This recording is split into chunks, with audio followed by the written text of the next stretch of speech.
Jemi në mes të nëndorit edhe është relativisht herët për të menduar për të hapur fushatën e 8 majit. Por disa gjëra është mirë t'i themi që tani, t'i kemi parasysh që tani që kur vim fushatën e plot zyrtare, ju të mos thoni erdhët u kujtua tani 2 muajt e fundit apo 4 javë të fundit. Jo, ne kemi qenë këtu në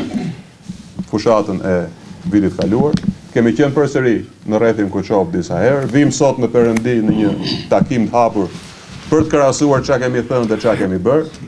çfarë kemi premtuar dhe çfarë ka mbetur akoma për të bërë, edhe këtë me ndershmëri duhet ta themi. Por ato që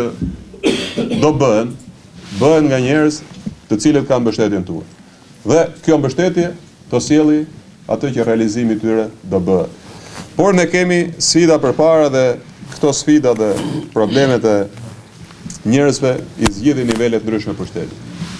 Jemi në një komunë që është qeverisur ashtu si është qeverisur, ju mund ta gjykoni më mirë se unë.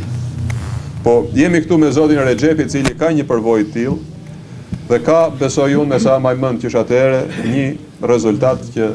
ja vlen ta kujtoj. Tjetra që do të thoja në këtë takim është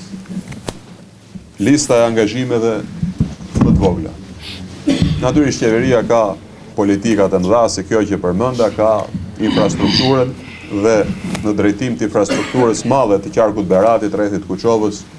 ne kemi shumë gjëra për të thënë,